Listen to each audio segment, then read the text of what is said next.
বোনাসের দাবিতে ইন্দো ভুটান পথ অবরোধ করে বিক্ষোভ চা বাগান শ্রমিকদের। রাত পোহালি মহালয়া এখনো বোনাস না হওয়ায় সেখানকার শ্রমিকরা সোমবার ম্যানেজারকে ঘেরাও করেন।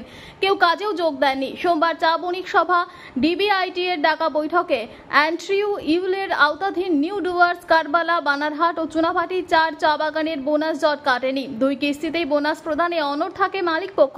তবে আগের প্রস্তাব মতো প্রথম কিস্তির পরিমাণ বাড়িয়ে 8.33% থেকে 10% করা হয়। এদিকে নিজেদের পুরনো অবস্থান থেকে সরে আসেননি শ্রমিকরা। তাদের দাবি, এক কিস্তিতেই 16% হারে বোনাস দিতে হবে।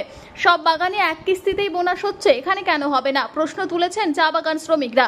শ্রমিকদের দাবি, আর হাতে গোনা মাত্র কিছুদিন। দুর্গোৎসব, বিভিন্ন চা বাগানে ইতিমধ্যেই বোনাস দেওয়া হয়ে গিয়েছে। পুজোর আগে বাচ্চাদের নতুন জামা কাপড় কিনে দিতে পারছেন না। সমস্যায় পড়েছে চা বাগান শ্রমিকরা। মঙ্গলবার সাত সকালে ইন্দো ভুটান পথ অবরোধ করে বিক্ষোভে সামিল চা বাগান শ্রমিকরা। এদিন একই সাথে বিভিন্ন সংগঠনের শ্রমিকদের বিক্ষোভে সামিল হতে দেখা যায়। ঘটনাস্থলে বিরাট পুলিশ বাহিনী। আপনারা দেখছেন সংবাদ শিরোনাম।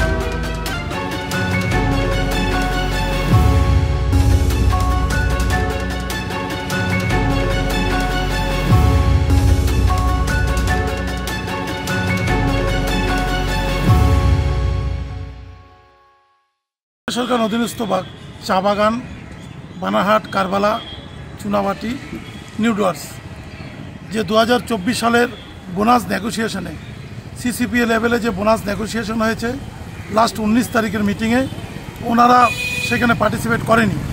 না করে গত 24 তারিখ কেন্দ্রীয় শ্রম দপ্তর থেকে সেটা শিলিগুড়ির রাঙ্গাপানিতে এক মিটিং ডাকা হয় এই 4টা বাগানের বোনাস নিয়ে। সেখানে কেন্দ্রীয় শ্রম দপ্তরের লেবার কমিশনার ছিলেন। ওনার আহ্বানে ত্রিপক্ষীয় মিটিং, সেখানে এক আলোচনা সাপেক্ষে মালিক পক্ষ যে একটা উদাসীন ব্যবহার করে যাচ্ছে, যে আজকে এখন এই বিশেষ করে কারবালা, নিউ ডুয়ার্স, চুনাভাটি, বানারহাট 4টা বাগানই এখন পথ অবরোধ চলছে।